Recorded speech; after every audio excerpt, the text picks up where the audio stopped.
Clarissa, you just got to the scene or close to the scene of where one of these missile attacks hit.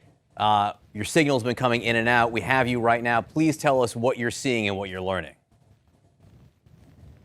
All right, so John, I'm going to try not to move very much because when you move a lot in situations where the signal is bad, it creates distortion. But basically, I am standing here right at the site of one of those missile hits. This is the crater, the damage that was caused by the impact of that strike. You can see it's not a huge amount of damage, but the ground is very soft here. As you can also see, it's been raining very hard. There's a lot of shrapnel here on the ground from that impact. But the question is, what exactly were the Iranians targeting here? Local security officials telling us there's simply nothing here. There's a refugee camp just under a mile away in that direction, but no U.S. presence, no U.S. military presence particularly. This may have been for the Iranians less about showing power and precision, John, than it was about showing reach. That missile will have traveled hundreds of miles. This is one of the furthest points that those missiles reach. Obviously, none of this is much comfort for people who live in this area. We went to see a shepherd nearby whose home, part of the ceiling came in. His windows were also blown in. But people here tend to accept that war has become part of life in Iraq, John and Allison. Talk about how amazing it is that Clarissa is literally standing in the crater from where one of these missiles hit.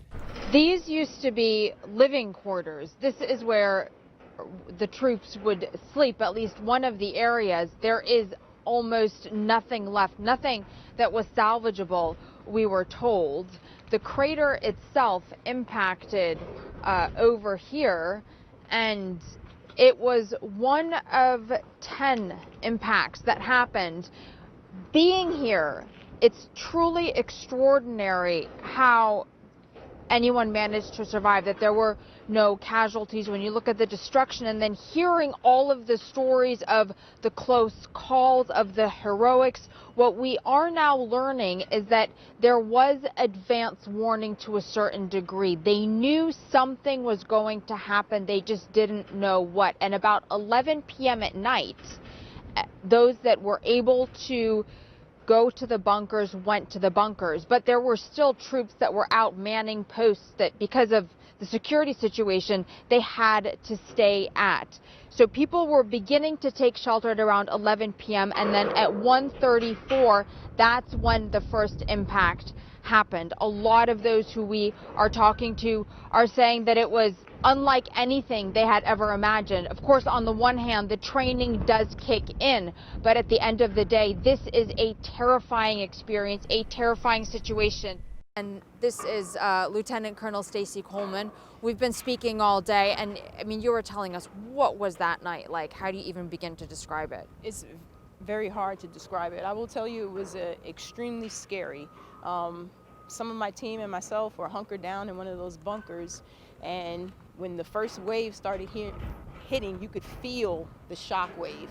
And even inside the bunker, the pressure was so strong that we watched our bunker doors sink in towards the inside of the bunker and then escape back out. About 7 of the impacts were in very close proximity to where we were hunkered down. And like I said, you could feel every last one of the shock waves. It was extremely scary.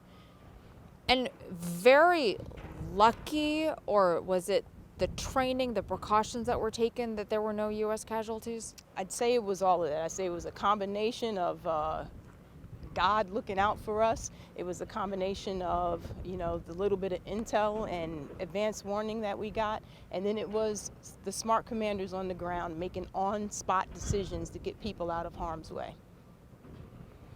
And how do you begin to describe, I mean, what this was like, and then of course what kind of security precautions you're having to take now given the situation?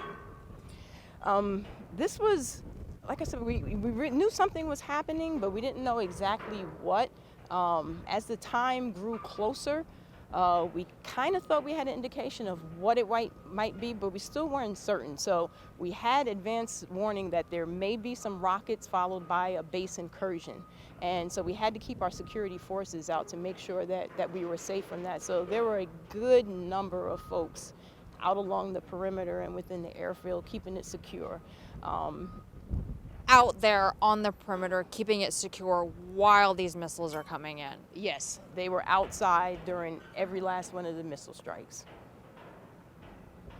Well, it would seem that it was very fortunate, and also, as we've been saying, because of this advanced warning that exists, because of these precautions that were taken, there is the sense that while this phase of what is unfolding has concluded, everyone here is still very much on high alert.